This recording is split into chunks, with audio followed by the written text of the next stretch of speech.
సహోదరి సహోదరులు, ఒకసారి రక్షించబడిన తర్వాత, బాప్తిజం తీసుకున్న తర్వాత, దేవుని బిడ్డలుగా జీవించడానికి నిర్ణయం తీసుకున్న తర్వాత, మనం విడిచిపెట్టినటువంటి పాపముల జోలికి మళ్ళా వెళ్ళడం, మళ్ళీ తప్పు చేయటం, మళ్ళీ పాపం చేయటం, మళ్ళీ పాపంలో పడిపోవడం, మనలో కొంతమందికి అది అలవాటు అయిపోయింది. అలా పాపంలో పడడం, పశ్చాత్తాపడడం, పాపంలో పడడం, పశ్చాత్తాపడడం, మనలో కొంతమందికి అది అలవాటు అయిపోయింది. కానీ దయచేసి గమనించండి, దాని వెనుక జరుగుతుంది ఏమిటో అర్థం చేసుకుందాం.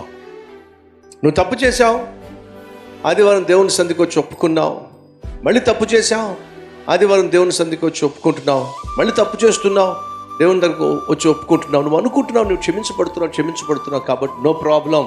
నో నో నో నో నువ్వు తప్పు చేసి క్షమాపణ కోరి మళ్ళా ఒప్పుకొని, మళ్ళా తప్పు చేసి క్షమాపణ కోరి క్షమాపణ పొందుకొని మళ్ళీ తప్పు చేస్తున్నప్పుడు నీకు తెలియకుండానే దేవుడు విధించబోయే శిక్షను రెట్టింపు చేసుకుంటున్నావు. దేవుడు రాని ప్రాంతానికి, దేవుడు వద్దు అన్న పనికి ఏమాత్రము నువ్వు లోబడద్దు, లొంగద్దు. ఎందుకో తెలుసా, నీ జీవితం చాలా విలువైంది. నీ బ్రతుకు పట్ల దేవుడు చాలా ఉన్నతమైనటువంటి ఆలోచన కలిగి ఉన్నాడు. ఎవరిని మృంగుదునా అని చెప్పి సైతాను గర్జించు సింహం వల్లే వాడు తిరుగుతూ ఉన్నాడు.